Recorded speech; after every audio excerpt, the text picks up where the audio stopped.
This is TWiT.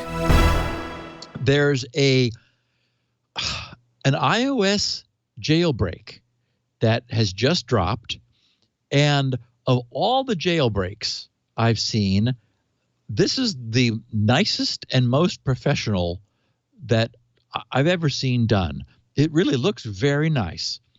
So, and of course, it's time. This is a strictly time-limited offer because Apple's going to fix this any minute. So, if you're moved to explore an iOS jailbreak and never have before, I would argue that this is the way to go. This one. So it leverages a previously unknown zero-day flaw in, get this, every version of iOS from 11.0 through 13.5, which is where we are today, with two curious little exceptions. It doesn't work on 12.3 through 12.3.2, nor on 12.4.2 through 12.4.5. Those are excluded. Don't know why. But that means since it goes from 11 to 13, it would work on the original iPhone 6S through today's latest iPhone 11 Pro Max. And I mean, it really has the professional or the feel of a professional jailbreak. I've never been tempted to do that. I heard you talking about this on MacBreak Weekly, Leo, and I agree with you. There's just, yes, and I agree with Andy. It would be nice to have a better launcher. My biggest gripe with, I don't mean to diverge, but with iOS is that I'll have so many apps that I don't know where they are. And I'll go through the pages looking for it, and I can't find it. So I finally go, okay, fine. I'll do the search. So I pull down, go to search, type in a couple characters, and it finds it. Most long-term, it just shows it to me in the menu. It doesn't show where it is. It doesn't help me know where it is. It used to show you the folder it was in. I know. They took that feature out. It used to say it's in this folder, and they took that out. I think that a lot of people just use the search mode. That's it. They just go, I don't know where it is. I'm going to pull it down. I actually organize everything into named folders, logical folders. Yep. But yeah, it's a terrible system. All of them had red things on them because inside every one of the folders there's something screaming for your attention. Yeah, I have to go through everything and turn off all the notifications, which is a pain. It's not. Yeah, it's primitive. It's not much change since 2007. But at the same time, here's my real question about jailbreaks. I mean, it's professional that, but a jailbreak always means they have to take advantage of a security flaw, right?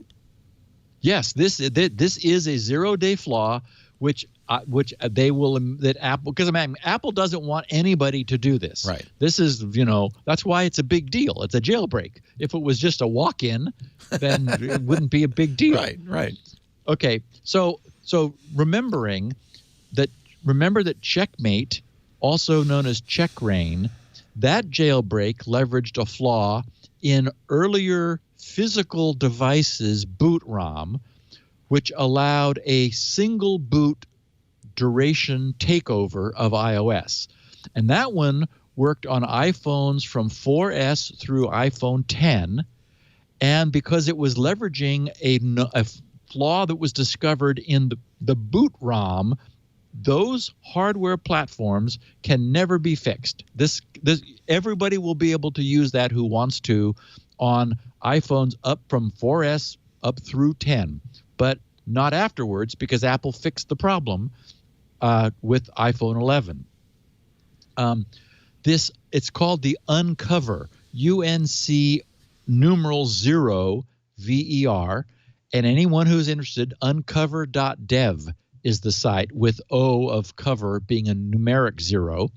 I hope they grabbed the other one if it was available and bounced it over to the hacker spelling version. So if you're curious to play with a jailbreak, and again, there's really not much you can do, as you said, other than download apps from non-Apple Store places, and that's of course fraught with risk. But the site explains that it's very compatible. They tested it on a gazillion devices and very stable. They said, utilizing proper and deterministic techniques, jailbreak stability is guaranteed. They also claim security. Utilizing native system sandbox exceptions, security remains intact while enabling access to jailbreak files, meaning apps.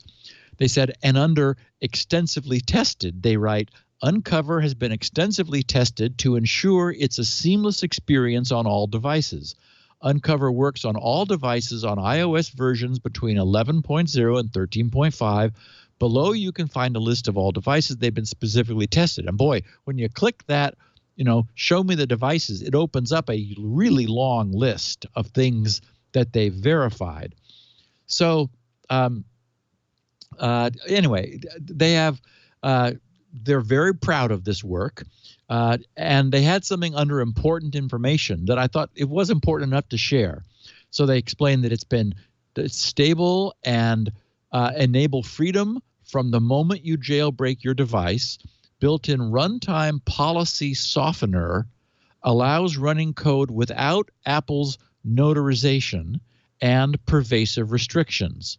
Proper runtime modifications to iOS kernel modify security features as necessary and result in, and then they've got a number of things they're proud of, no extra security vulnerabilities. Unc0ver preserves security layers designed to protect your personal information and your iOS device by adjusting them as necessary instead of removing them. With this security adjusted on your iOS device, you can run your favorite jailbreak apps and tweaks while still being protected from attackers. Stability and battery life. Unc0ver is tirelessly developed and rigorously tested with software stability and battery life in mind. If you're experiencing issues with stability or battery life, we recommend searching your device for faulty tweaks. Reconciliation of services. Services such as iCloud, iMessage, FaceTime, Apple Pay, visual voicemail, weather, and stocks have been reconciled and still work on the device. So other things don't break. Future software updates. And this is a little confusing. They said the ability to apply future updates is retained. Modifications to iOS kernel are done in memory. This results in the jailbroken iPhone, iPad, or iPod Touch staying operable when a future Apple-supplied iOS update is installed. However, for iOS updates, they note, Unc0ver team strongly cautions against installing any iOS software update that breaks Unc0ver, well, as the next one is sure to, 13.5.1, as you can't re-jailbreak on versions of iOS that are not supported. Yeah, there's a euphemism for you, by Unc0ver at that time.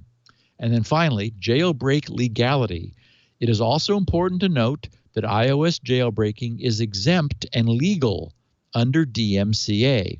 Any installed jailbreak software can be uninstalled by re-jailbreaking with the Restore Root File System option to take Apple's service for an iPhone, iPad, or iPod Touch that was previously jailbroken. So anyway, I'm very impressed. If you were ever thinking of playing with a jailbreak, I would argue this is the one. These guys really did a nice job of essentially doing nothing more than allowing you to use as they put it, notarized apps, unsigned apps, and only being able to purchase them through the Apple Store. So I'm not promoting it, but you can do the jailbreak under Mac OS or Windows.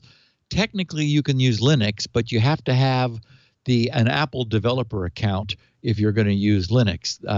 Windows and Mac have methods that don't require that.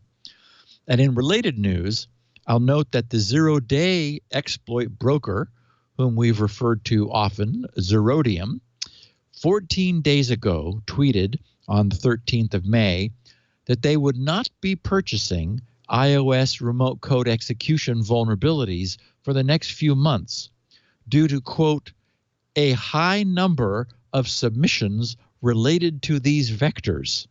They said, in other words, I'm saying, in other words, there's apparently a bit of a market glut in iOS remote code execution.